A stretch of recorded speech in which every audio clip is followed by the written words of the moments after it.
नमस्ते दोस्तों, स्वागत है आपका एक बार फिर से द कहानीबाज के कहानियों में। हमारी आज की कहानी का नाम है बागी बलिया और आप सुन रहे हैं एपिसोड 10। चलिए चलते हैं आज की कहानी की ओर।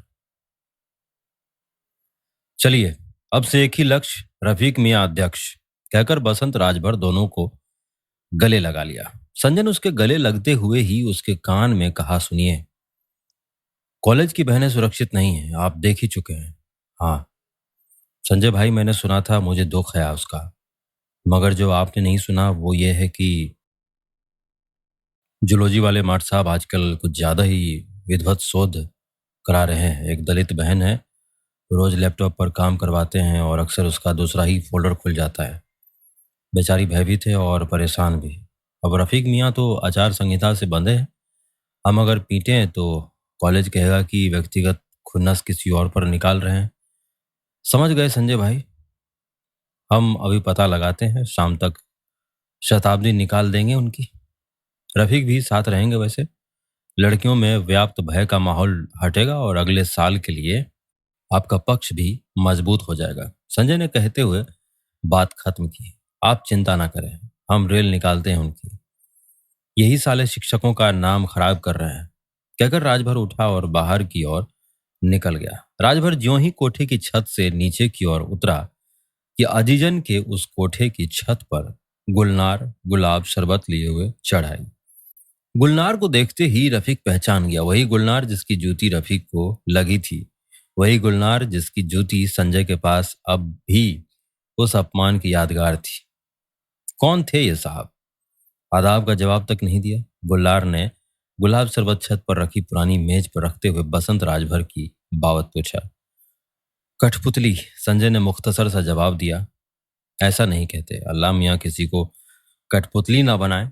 अल्लाह मियाँ ने इंसान बनाए, इंसान ने सियासत और सियासत ने कठपुतलियां, संजय ने जवाब दिया। बात को दूसरी तरफ जाते देख रफीक ने मुद्दा घुमाते हुए कहा, आजकल किसकी बदंगी हो रही है बाई जी? फाके हैं साहब, दानों के मोहताज हैं, गुलनार ने बैठते हुए कहा। दाने भी तो आप मोतियों की चुगते हैं, गरीबों को हासिल कहाँ है आप? रफीक ने हंसी ठठा कर किया। कस्बियों के वो दिन 4 दिन के ही होते हैं, अब तो जो हासिल वही किस्मत, गुलनार ने कहा। रफीक और गुलनार की बातें संजय के पल्ले नहीं पड़ रही थी।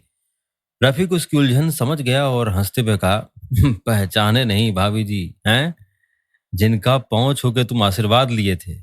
कहते कहते रफीक की हंसी और गुलनार की मुस्कुराहट तैर गई। संजय को बातें याद हो आई। अच्छा अच्छा, इनका तो आशीर्वाद अब तक मेरे पास है, संजय ने जूती की बाबत कहा। गिनकर मार लें आप, मगर इस दर्ज बेइज्जत ना करें। आप जानते हैं इसमें मेरी कोई गलती नहीं थी। अरे नहीं नहीं, आप नाहक शर्मिंदा हो रही हैं। मैं तो बस इतना कहना चाहता था कि यदि कभी एक मजलिस में दरकार लगी तो आएंगी ना? जरूर आएंगी, आप हुक्म कीजिएगा, गुलनार ने कहा। शुक्रिया, अब चलते हैं। अजीजन बी को प्रणाम कहिएगा, कहकर संजय सीढ़ियां उतरने लगा। उसके पीछे पीछे रफीक भी गुलनार को आंखों से तौलकर सीढ़ियां उतर गया। बिरजू, ठेले वाले को थाने ले जाकर सिलेंडर फटने की डायरी करवा दो।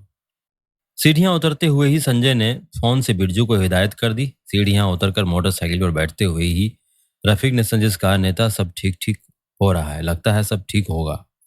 नहीं मियाँ, कुछ तो कमी है। मतलब?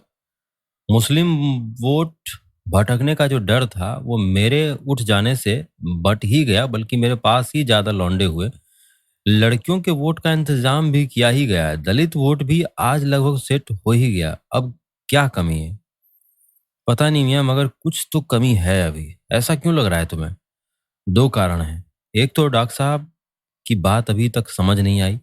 वो कुछ कह जरूर रहे हैं, मगर मेरा एंटीना पकड़ नहीं पा रहा है।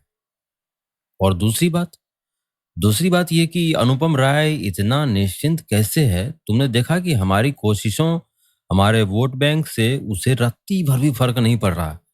लड़कियों का वोट कमोबेश हमारे पास है, अपना वोट है ही। दलित भाइयों का भी समझ लो हो ही गया, फिर भी अनुपम राय इतना निश्चिंत कैसे है? कौन सी जादू की छड़ी है झुन्नू भैया के पास? जरूर कुछ बात है जहां जहां तक हम पहुंच नहीं पा रहे हैं। तुम नाहक चिंता कर रहे हो। जितना हमारा समर्थन है ना। हम अनुपम राय को रोते हुए देख रहे हैं और झुन्नू भैया को हारते हुए। हारना नहीं है मियाँ, बेइज्जत करना है। समूल नाश। तुम्हारी जीत से ज्यादा जरूरी है उनकी शर्मनाक हार। तभी गंगा नहान होगा। बस मुझे चिंता इस बात की हो रही है कि जो दृश्य तुम्हें मुझे दिख रहा है वो झुन्नू भैया और अनुपम को क्यों नहीं दिख रहा। वो क्यों इतने निश्चिंत है। संजय ने रुक रुक कर अपनी बात पूरी की।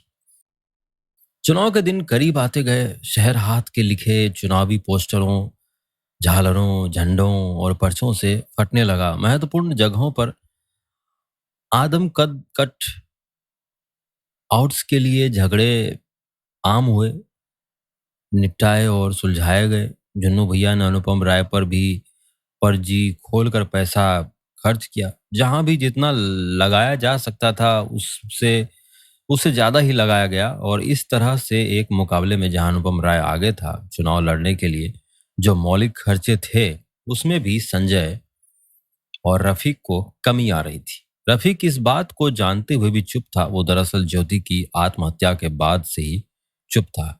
बस संजय जिस तरह से बताता वो करता जाता था। नसीम की हत्या और ज्योति की आत्महत्या के बाद से वो सिर्फ उतना ही कर रहा था जितना संजय उसे बताता था और इन दिनों केवल चुनाव की तैयारियों में ही लगा रहा था। पैसों की समस्या दिन ब दिन आती जा रही थी। इन्हीं दिनों में एक दिन संजय ने कार्यालय आते ही रफीक से कहा, मियाँ हसन साहब आए हैं। कौन हसन? मुस्तकीम हसन। तुम बुलाए हो? नहीं मियाँ, खुद दे फोन किए रहे। तुम गलत कर रहे हो नेता। अरे हम नहीं बुलाए भाई। संजय ने हाथ जोड़ते हुए कहा, मिलना नहीं है हमको। उससे कहो चला जाए, वरना तहजीब भूल जाएंगे हम। अपने से आए हैं, बाप की उम्र के हैं, जो मन आए कह देना, लेकिन आकर बात कर लो। कहकर संजय रफीक के गले लगा और कमर में खोसा तमंचा निकाल लिया, जिसे रफीक ने महसूस किया और उसके चेहरे पर एक खिसियानी मुस्कुराहट तैर गई। उसी मुस्कुराहट के साथ उसने कहा, सब्र है हमको, गोली नहीं मार देंगे उनको। उसने जाते हुए संजय से कहा, जानते हैं, देखे हैं तुम्हारा सब्र। पुष्कर को पुश तो कर नहीं पाए थे 2 घंटे में। संजय ने माहौल हल्का करते हुए कहा, हथियार निकाल ही लिए हो तो एक विक्स की टॉफी भेज देना। कहीं खांस दिए और बूढ़ा मर गया तो कहोगे हम मार दिए उसको। रफीक ने कहा, मगर संजय उसकी बात सुनने से पहले कमरे से बाहर निकल चुका था। जब वो लौटा तो उसके साथ मुस्तकीम हसन भी थे। काले अचकन और काली ही टोप, मुंह पर करीने से कटी गंग जमनी दाढ़ी, बालों में एक हिजाब और हाथ में आपनूसी छड़ी। वो कमरे में घुसे तो थोड़े परेशान ही दिखे, थोड़े परेशान, थोड़े थके जैसे। उन्होंने आते ही रफीक की तरफ देखा, जो अब कुर्सी पर बैठ चुका था। हसन साहब को शायद रफीक से अदब की उम्मीद थी, जो नहीं मिली। वो खड़े रहे। संजय ने जब इस बात को समझा तो उसने मेज के इस पार वाली कुर्सी खींचकर हसन साहब को बैठने को कहा। हसन साहब बैठ गए। रफीक अपलक अपने हथेली के अंगूठे और तर्जनी के बीच अपनी थोड़ी टिकाए हसन साहब को देखता रहा। संजय समझ गया कि शायद उसकी उपस्थिति में हसन साहब बात नहीं करना चाह रहे हैं। इसीलिए उसने पूछा, हसन साहब ठंडा गरम कुछ? एक गिलास पानी मिल जाता तो। ओह माफ कीजिएगा, अभी लाया। कहकर संजय कमरे से बाहर निकल गया। कुछ पल कमरे में मुहर्रमी छाई रही। आखिरकार खामोशी हसन साहब के साथ आए उनके भाई नहीं तोड़ी। देखिए, जो कुछ हुआ गैरत की खातिर हुआ, ठीक बात। रफीक ने मुख्तसर सा जवाब दिया। लड़की हमारी सड़कों पर घूम रही थी, बिरादरी में बात फैल रही थी, ठीक बात। लड़का हमारा बड़ा हो रहा था, दोस्त अहबाब सब बहन के नाम से मजाक बना रहे थे, ठीक बात। नादानी हुई उससे, ठीक बात। रफीक ने फिर मुख्तसर सा जवाब दिया। हसन साहब रात दिन इसी चिंता में गले जाते हैं, लड़का है, कब तक घर में बंद रखेंगे, ठीक बात। मगर आप भी इस बात से इत्तेफाक रखेंगे कि आप भी वहां रहते तो आप भी वही करते, ठीक बात। तो क्या हम समझें कि आप लड़के की नादानी माफ करते हैं? जी, शुक्रिया बहुत बहुत आपका। आप समझ सकते हैं कि गैरतमंद आदमी। जी समझ गया आपकी गैरत, आपकी शोहरत को और लड़के की नादानी को भी। अब आप मेरा दोस्त मुझे वापस कर दें।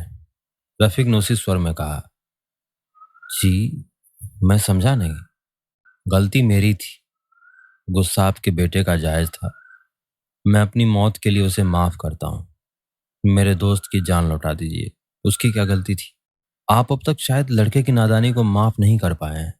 नहीं, लड़के की नादानी जायज़ है, उसे मुझे मारना था, जायज़ था। लड़के की भूल जायज़ नहीं है। नसीम की जान की कीमत तो चुकानी होगी। रफ़ीक ने तल्ख़ होकर ही कहा कि हसन साहब और उनके बड़े भाई समझ गए कि रफ़ीक से कोई उम्मीद बेमानी है। वो घुटनों पर हाथ रखकर उठे और कहा, अब इजाज़त दें। रफ़ीक ने सीधा ही हथेलियों को फेर कर दरवाजे की तरफ इशारा कर दिया। दोनों बुजुर्ग दरवाजे से बाहर निकले।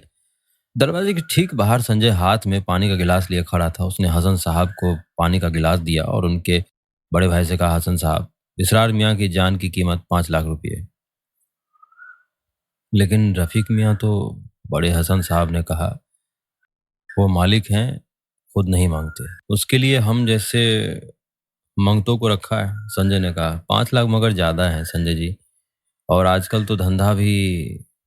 अब की मुस्तकिन हसन ने कहा, इलेक्शन की जरूरत है हसन साहब, छोड़िए समझौते की शर्त, सहयोग समझकर ही दे दीजिए। और वैसे भी शहर भर में इलाहाबादी अमरूद तो आपके ही डब्बों में दिख रहे हैं। संजय ने अपनी बात पूरी की। ठीक है, तो आप जमानत लेते हैं इस बात की? हसन साहब ने हार कर कहा, किस बात की? संजय ने पूछा कि इसरार मियाँ को अब रफीक से कोई खतरा नहीं, दरअसल हम उन्हें इस शहर से बाहर भेज देंगे। मेरी जुबान है, मुतमईन रहें। रफीक मियाँ अब बस अध्यक्षी पर ध्यान देंगे। ठीक है, कैसे लेंगे पैसे? नकद, जरूरत ज्यादा और जल्दी है, लड़के को भेज देंगे, आप मुहैया करा दीजिएगा। दुरुस्त है, अल्लाह हाफिज, प्रणाम। कहकर संजय ने हसन भाइयों को रुखसत किया और कार्यालय के भीतर आ गया। और भीतर आते ही रफीक ने पूछा, क्या कह रहा था बूढ़ा? उसकी छोड़ो यार, एक समस्या आ रही है, क्या हुआ? बिरजू, बताओ क्या बात है? संजय ने साथ आए बिरजू से कहने को कहा। आगे की बात बिरजू नहीं कही। भैया, दुआबा बोरिया वाले क्षेत्र के लड़कों में आपका टेम्पो खूब हाई है, लेकिन दिक्कत यह है कि दुआबा बोरिया की तरफ रेलवे लाइन नहीं है। तो क्या अब हम कॉलेज अध्यक्षी के प्रचार में रेलवे लाइन बैठाने का वादा करें? क्या बकवास कर रहे हो? रफीक, जो मुस्तकिम हसन के आने के बाद से परेशान था, अब इस बात से उखड़ गया। पूरी बात सुन लो उसकी, कुछ जरूरी ही बात कर रहा है। हाँ बिरजू बोल, संजय ने कहा। भैया, आपका वैल्यू तो बना हुआ है लड़कों में, मगर विद्यार्थी ही हैं। अपना पैसा लगा के वोट देने आने में हिचकेंगे, समझ रहे हैं ना? बहुत ऐसे भी होंगे जो सिर्फ इसी वजह से ना आए, तो नुकसान हमारा ही है। ठीक है, अब्बू की दोनों ट्रक उस दिन भिजवा देंगे उधर, तब तो हो जाएगा। भैया, स्टूडेंट है, मजदूर थोड़े ना है कि ट्रक से लद के आएंगे। किसी को जरा सा भी अखर गया, वोट देने आते आते में मूड बदल देंगे सब। तो क्या बस करवा दें? रफीक ने झल्लाते हुए कहा। हाँ भैया, बिरजू ने सपाट कहा। देखो बेटा, बहुत कंट्रोल करके ये बात कह रहे हैं कि हम लोग झुन्नू के लटकन नहीं है कि झुन्नू भैया लंगोट के भीतर संभाल के रखेंगे। पैसा रहता तो लखनऊ वाले ही किसी पार्टी के मुंह पर मारकर पार्टी समर्थित प्रत्याशी ना हो जाते, निर्दलीय क्यों उठते? रफीक ने सारे शब्दों पर रुक रुक कर कहा, एक उपाय है। संजय, जो अब तक चुप था, अब धीमे से बोला, क्या? हसन साहब 5 लाख दे रहे हैं। किस बात के? छोटे हसन के अभय दान के लिए। और तुम मान लिए? रफीक ने गुस्साते हुए कहा। मानना तुमको है, डर उनको तुमसे है। हम 10 लाख देंगे तो तुम छुटकी की मौत माफ कर दोगे? तुम दो पहले। संजय ने यूं कहा जैसे उसे रफीक के इसी सवाल का इंतजार था। मारो साले, पक्के पॉलिटिशियन हो गए हो। जो मन आए करो, कहकर रफीक फुफकारते हुए कार्यालय का दरवाजा पटक कर बाहर निकल गया। उसे निकलते देख संजय और बिरजू दोनों मुस्कुरा उठे। संजय ने बिरजू के कंधे पर हाथ मारते हुए कहा, कल हसन फ्रूट सेलर के स्टेशन रोड वाले गोदाम से 5 लाख उठा लेना। हम खरवार ट्रांसपोर्ट से बस की बात करते हैं। हिंदी साहित्य की ये दुनिया जहां कहानियां सिर्फ कहानियां नहीं, एक विरासत है, और द कहानी बाज उसी विरासत को आज की पीढ़ी तक पहुंचाने की एक छोटी सी कोशिश है। मैं ये सब आपके लिए दिल से करता हूं, लेकिन अगर आप चाहें तो इस सफर में मेरा थोड़ा सा साथ दे सकते हैं। आप स्क्रीन पर दिख रहे QR कोड को स्कैन करके मुझे छोटा सा डोनेशन भेज सकते हैं। चाय के एक कप जितना भी सहयोग मेरे लिए बहुत मायने रखता है। आपका हर योगदान मुझे और बेहतर कहानियां सुनाने का हौसला देता है। शुक्रिया दिल से। लोग कहते हैं कि तू अब भी खफा है मुझसे। लोग कहते हैं कि तू अब भी खफा है मुझसे। तेरी आंखों ने तो कुछ और कहा है मुझसे। तेरी आंखों ने तो कुछ और कहा है मुझसे। राजनीति करतब दिखाते नट की वो रस्सी है जिस पर सामंजस्य की लाठी से संतुलन बनाकर आगे बढ़ना होता है। जो ये संतुलन बना ले जाता है वो कर्तव्य पूरा कर लेता है और विजेता कहलाता है। वो लोकतंत्र में जनता रूपी तमाशाइयों की तालियों का हिस्सेदार होता है। संजय ये कर्तव्य बखूबी निभाता चल रहा था। नसीम की हत्या के बाद मुसलमानों का वोट अनुपम राय के पाले में चले जाने के बाद उसने अपनी जगह रफीक को खड़ा कर दिया। मुस्लिम विद्यार्थियों के वोट बट गए और साथ ही रफीक के अपने व्यवहार से भी विद्यार्थी उसकी ओर हुए। लड़कियों की सहानुभूति ज्योति की आत्महत्या के बाद स्वाभाविक रूप से संजय की तरफ हो गई थी। इस शहर में लड़कियों के वोट का प्रतिशत हालांकि बहुत कम रहता था, मगर संजय ने इस दफा लड़कियों की सुरक्षा को ही मूल मुद्दा बनाकर छात्राओं और उनके घर वालों का भी समर्थन अपनी ओर कर लिया था। दलित छात्रों में रफीक ने अपनी साख बना ही ली थी। समस्या वही रस्सी के सामंजस्य की आ रही थी। छात्रों का एक वर्ग ऐसा भी था जिसे विचारधारा से ज्यादा सुविधाओं से मतलब था। मुफ्त की सुविधाएं। ऐसे विद्यार्थियों को उस ओर झुक जाना था जिस ओर सुविधाएं दिखती।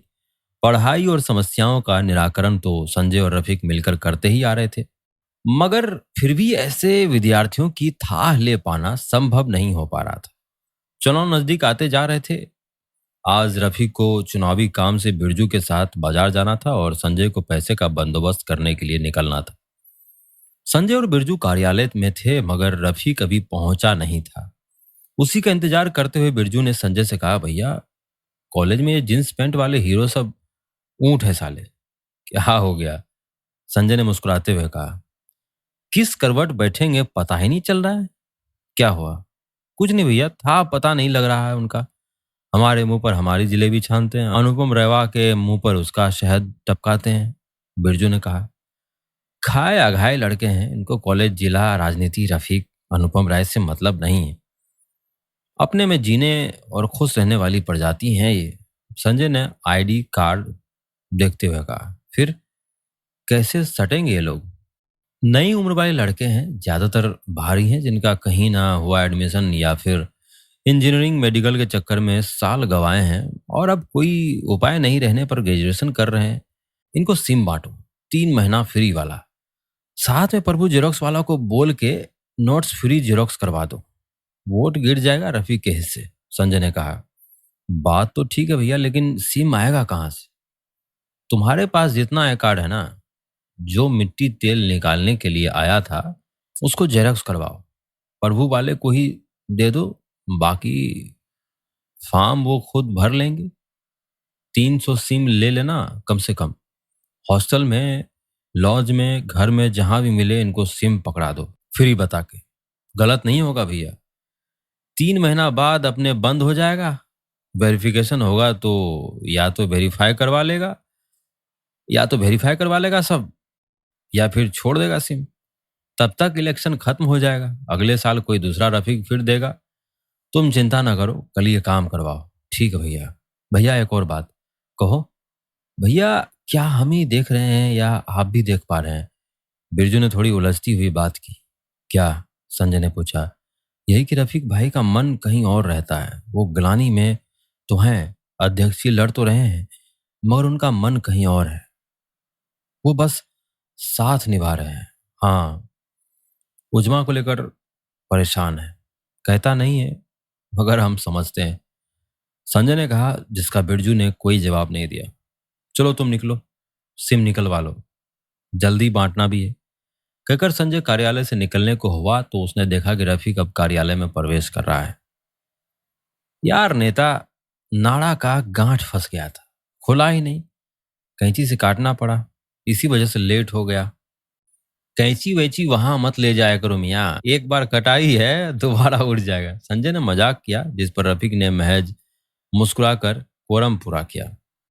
संजय ने यह बात गौर किया और फिर रफीक से कहा, मियाँ हसन साहब का फोन स्विच ऑफ, हम जरा पैसा लेकर आते हैं। तुम तब तक एक काम करो, बद्री प्रसाद छेदीलाल के दुकान में घुस जाओ, 3 तरह का सदरी पहनो, 3 तरह से फोटो खिंचवाओ, एक हाथ जोड़ के, एक टाटा करते हुए और नमाज पढ़ते हुए। फोटो हो जो फोटो हो जाए तो सदरी उतार के चले आना चुप से। संजय ने लगभग एक सांस में बिफरते हुए कहा। जब उसने देखा कि रफीक कुछ नहीं कह रहा है तो उसने बिरजू से मुखातिब होकर कहा, बिरजू हाँ भैया, ऐसा करो सिम वाला काम अभी निपटा लो और कल सुबह मियाँ को लेके रवीना स्टूडियो चले जाना। उसको कहना मियाँ का फोटो निकाल दे और गोरा करने की कोशिश में मियाँ को सुर्खी लाली ना लगा दे। वैसे ही गोरा है मियाँ, जैसा फोटो है वैसे ही पोस्टर निकलेगा। साला पिछले चुनाव में आदिल अली नेता का ऐसा पोस्टर निकाला कि बाई को पठानों का रिश्ता आने लगा था। संजय ने यह बात इतनी गंभीरता से कही कि रफीक को हंसी आ ही गई। हालांकि वो रवीना स्टूडियो का जिक्र सुनकर उदास सा हो गया। Raveena studio, station road, Ballia. ये सिर्फ एक फोटो स्टूडियो का पता नहीं है, ये जिले के नेताओं का आखिरी ठिकाना भी है। फोटो, बैनर, पैम्पलेट्स पर तस्वीर लगानी हो तो तस्वीर रवीना स्टूडियो की ही होनी चाहिए। नेताजी गाल पर छुरे का दाग है, रवीना स्टूडियो के फोटो में नहीं दिखेगा। नेताजी की दाढ़ी सफेद हो रही है, काली कर दी जाएगी। नेताजी के व्यक्तित्व में नेता वाली बात नहीं है। कोई बात नहीं, विभिन्न मुद्राओं में उनकी तस्वीर ऐसी निकाली जाएगी कि नेता युवा तुर्क ही लगेगा। ये सब कुछ संभव है रवीना स्टूडियो में। बिरजू आज रफीक को लिए यहीं आया। रफीक ने स्टूडियो की ओर देखा तो उदास हो गया। उसने उसी उदासी में बिरजू से कहा, ये वहां कहाँ बे? जिले में और कोई स्टूडियो नहीं है क्या? है तो सही भैया, लेकिन यहाँ फोटो टनाका निकलता है, लड़ा निकलता है। देखें हम, चिकन फट लोंडो के लिए हैं ये सब। सिनेमा रोड चलो, वहाँ कुछ स्टूडियो है, वहीं खिंचवाएंगे फोटो। रफीक ने कहा, भैया लेकिन नेता भैया एडवांस पैसा दे दिए हैं यहाँ। बिरजू ने रुकते ठहरते हुए रवीना स्टूडियो की सीढ़ियाँ चढ़ते हुए कहा, पैसा दे दिया है? साला फोटो के लिए कहीं पैसा दिया जाता है? मुस्तकीम हसन का पैसा हाथ आया है तो ऐसे उड़ाएगा? अरे कट्टा निकाल लेते तो ये फोटो निकाल देता, इसके लिए पैसा क्या देना था? रफीक ने दुकान के काउंटर पर पहुंचकर उसी लड़के को देखते हुए कहा। लड़का रफीक को देखते ही पहचान कर मुस्कुरा दिया। रफीक को अब की उसकी मुस्कुराहट से कुड़न हुई। उसे पुरानी बात ताजा हुआ ही। उसने फौरन अपने कमर में खुसा हुआ कट्टा निकाला और लड़के को दिखाते हुए बोला, बहुत हंसते हो बेटा, एक मुंह तो कम पड़ जाता होगा, यही माथे पर दूसरा बना दें, हंसते रहना। लड़के ने जब कट्टा अपनी ओर तना देखा तो सटक गया और बिरजू की ओर देखने लगा। बिरजू ने फौरन रफीक के हाथ से कट्टा लेते हुए कहा, फोटो खींच लेने दीजिए भैया, फिर चाहे माथा पे मुंह बना दीजिए, चाहे पिछवाड़े में पंक्चर, सब बनवा लेगा लड़का। रफीक ने देखा कि बिरजू ने कट्टा लेकर अपने पॉकेट में रख लिया। दो हथियार दो। हथियार क्यों रख लिए? रफीक ने बिरजू को डपटते हुए कहा, भैया देश की राजनीति अभी इतनी भी खराब नहीं हुई कि नेता कट्टा लेकर फोटो खिंचवाएं। उसके लिए अब भी हाथ ही जोड़ना पड़ता है। आप फोटो निकलवा के आइए, हम यहीं हैं। बिरजू ने कहा। रफीक ने उसे एक नजर देखा, मुस्कुराया और स्टूडियो के भीतर घुस गया। भीतर घुसते ही उसने महसूस किया कि भीतर पहले से ही कोई है। उसे ध्यान देने की जरूरत भी नहीं पड़ी। स्टूडियो में जल रही एकमात्र लाइट के नीचे उजमा बैठी थी। वो इसे देखते ही उठ खड़ी हुई। रफीक की समझ में सारा मामला आ गया। उसका सारा शरीर क्रोध से थमथमा उठा। वो समझ गया कि यह सारी व्यवस्था संजय की बैठाई हुई है। अपने ठगे जाने से क्रुद्ध रफीक ने बाहर जाने के लिए दरवाजा खोला, मगर दरवाजा उसके घुसते ही बाहर से बंद कर दिया गया था। बिरजू, खोल दरवाजा, रफीक ने दरवाजे पर लात मारते हुए कहा। दरवाजा बहरहाल ना खुला। दरवाजे पर लगातार लात पड़ते देख उजमा भी सिहर उठी, मगर उसे अपनी बात रखनी ही थी, इसीलिए आगे बढ़ाई। रफीक दरवाजे की ओर चेहरा किए दरवाजा खोलने की कोशिश करता रहा। दुबले हो गए हैं, उजमा ने रफीक से कहा, जिसका रफीक ने कोई जवाब नहीं दिया। बहरे भी हो गए लगता है। मैंने कहा दुबले हो गए हैं, उजमा ने जरा जोर से कहा। बिरजू, दरवाजा खोल दे, कुछ नहीं करेंगे। अगर तोड़ के निकले तो छोड़ेंगे नहीं, अल्लाह कसम। रफीक ने उजमा की बात से बेपरवाह होकर चिल्ला चिल्ला कर कहा, हमसे बात क्यों नहीं कर रहे? हमारी क्या गलती है? उजमा ने अब की रुआसी आवाज में कहा। दरअसल बिल्कुल सामने रफीक की इस बेरुखी से उसे बुरा लग रहा था। रफीक ने जब उसकी भारी आवाज सुनी तो दरवाजा खींचना बंद कर दिया। थोड़ी देर चुप रहा और फिर क्रुद्ध आवाज में ही बोला, चली जाओ। क्यों चली जाए? आप बता दीजिए, हमारी गलती, फिर हम चले जाते हैं। बेहतर फिर हम ही चले जाते हैं। बिरजू, अंतिम बार कह रहे हैं, खोल दे बेटा। रफीक ने फिर चिल्लाकर कहा। हमें सच में नहीं मालूम था कि इसरार के दिमाग में क्या चल रहा है। हमें क्या है, इसरार को भी नहीं मालूम था। वो तो अनुपम राय और उनके लोगों ने बहका। उजमा ने मौका उजमा ने मौका मिलता न देखकर जल्दी में ही अपनी बात रखनी चाहिए, मगर रफीक ने बीच में ही टोक दिया। देखो, फालतू की बात मत करो। मुझे तुमसे ना कोई शिकायत है, ना ही कोई बात करनी है। यह मर्दों के बीच की बात है जो मैं तुमसे नहीं कहना चाहता। कह ही दीजिए। सुन तो लूं कि घर के मर्दों से क्या अलग बात आप करते हैं। उजमा ने कहा, उससे मरना होगा। रफीक ने सीधा कहा, कोई अलग बात तो नहीं कही आपने। घर वाले भी इसी लहजे में बात करते हैं। मार दीजिए, फिर घर वाले कोई इंतजाम लगाकर आपको मार देंगे। सहना तो बस हमें है, औरतों को। उजमा ने एक सांस में रोते हुए ही कहा। रफीक ने उसका कोई जवाब नहीं दिया। थोड़ी देर सुबकने के बाद उजमा ने फिर कहना शुरू किया,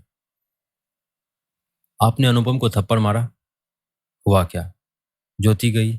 इसरार ने नसीम भाई को मारा, हुआ क्या? अम्मी रोज इस डर में जीती हैं कि इसरार गया।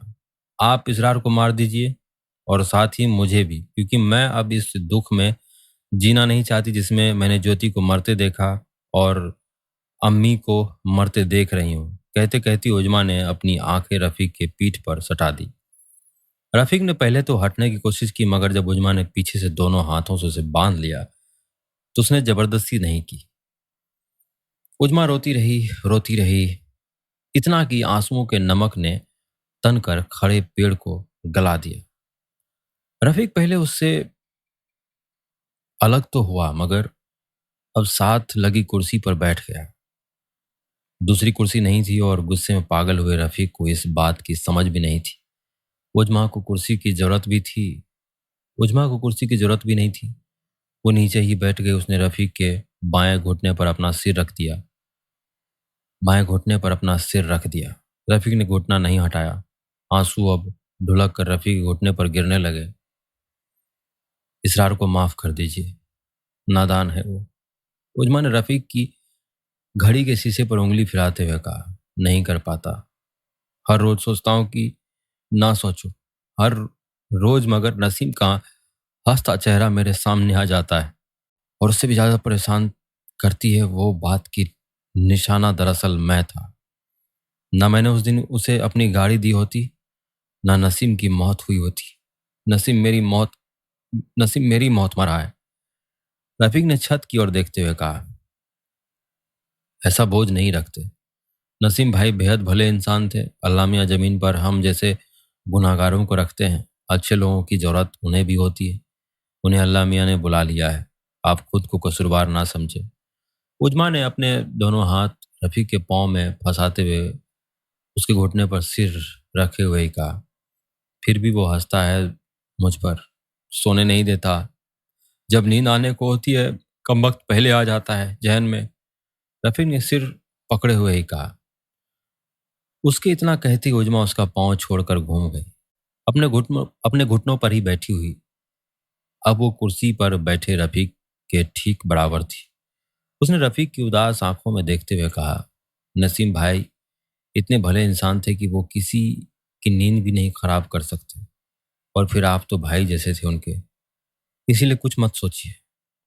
कहकर उजमा कुछ देर चुप हुई, फिर कुछ सोचकर बोली, एक काम करेंगे, एक आखिरी काम। इतना कुछ किया है मेरे लिए, ये भी कर दें। कहो। रफीक ने उसे देखते हुए ही कहा, अपनी आंखें बंद कर ले। उजमा ने कहा। रफीक ने बिना सवाल और सुबह आंखें बंद कर ली। उजमा आगे बढ़ी और रफीक का चेहरा अपने हथेली के बीच लेकर अपने होंठ रफीक के होंठों पर रख दिए। रफीक ने बदहवासी में आंखें खोल दी। उजमा ने एक हाथ रफीक के गालों पर से हटाकर फिर रफीक की आंखें अपनी हथेली से मूंद दी। मन की दहक जमी आग, महीनों की तपन होठों के रास्ते बर्फ होकर पिघल गई। रह गए तो बस आंसू, रह गया तो बस प्रेम, रह गई तो बस बंद आंखें। बंद आंखों में ही रफीक को लगा कि थोड़ा वक्त और गुजरात उजमा के होंठ उसके होंठ के बीच घुलकर खत्म हो जाएंगे। उसने इसी डर से खुद को झटके से अलग कर लिया। बर्फ जब पानी हो चुका तो दोनों लोग होश में आए। रफीक ने उजमा की रफीक ने उजमा को जोर से अपने सीने से लगा लिया। उजमा ने भी अपने जोर तक रफीक को सहेज लिया और फिर कान में फुसफुसाई, मेरे लिए, अपने लिए और नहीं तो हमारे लिए सबको माफ कर दिया कीजिए। माफ कर देने वाला बड़ा होता है। कर दिया, रफीक ने उसकी गर्दन पर ही फुसफुसाते हुए कहा। कर दिया, रफीक ने उसकी गर्दन पर ही फुसफुसाते हुए कहा। उजमा ने पकड़ ढीली छोड़ी तो रफीक ने भी उसे रिहा किया। आई कैसे? घर वालों को पता है? रफीक ने ही दोबारा पूछा। नहीं, उजमा ने जमीन देखते हुए कहा। डर नहीं लगा? पता नहीं क्यों, पर अब की डर नहीं लगा। ज्योति के जाने के बाद अब डर नहीं लगता। घर वालों का सुलूक? रफीक ने पूछा। मेरे साथ ठीक है, इसरार से ज्यादा नाराजगी है।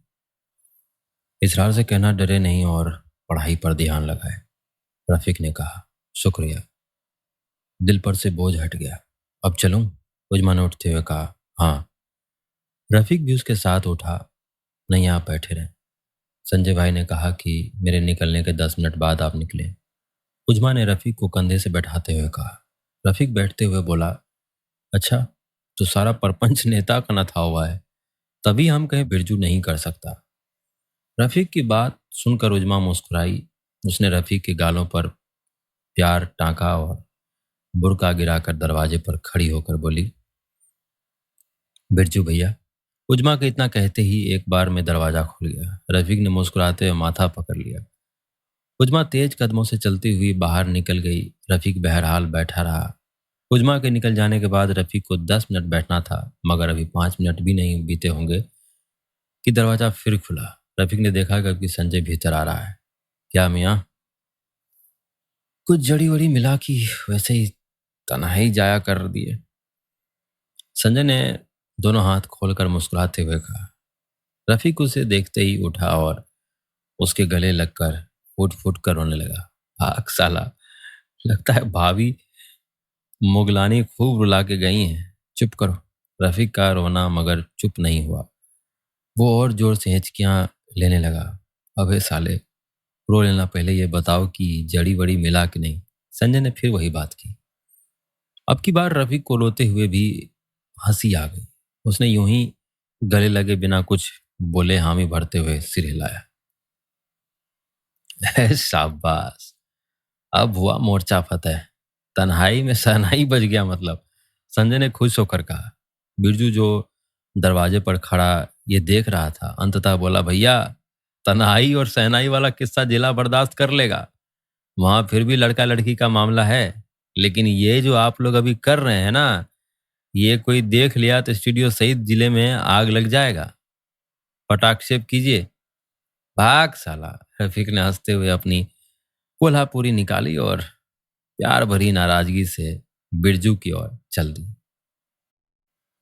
हमारी आज की कहानी में बस इतना ही। आशा करता हूँ कहानी अच्छी लग रही होंगी। इसी तरह बने रहिए हमारे साथ और सुनते रहिए द कहानीबाज। धन्यवाद। हिंदी साहित्य की ये दुनिया जहाँ कहानियां सिर्फ कहानियां नहीं, एक विरासत है, और द कहानीबाज उसी विरासत को आज की पीढ़ी तक पहुंचाने की एक छोटी सी कोशिश है। मैं ये सब आपके लिए दिल से करता हूँ, लेकिन अगर आप चाहें तो इस सफर में मेरा थोड़ा सा साथ दे सकते हैं। आप स्क्रीन पर दिख रहे QR कोड को स्कैन करके मुझे छोटा सा डोनेशन भेज सकते हैं। चाहे कि एक कप जितना भी सहयोग मेरे लिए बहुत मायने रखता है। आपका हर योगदान मुझे और बेहतर कहानियां सुनाने का हौसला देता है। शुक्रिया दिल से।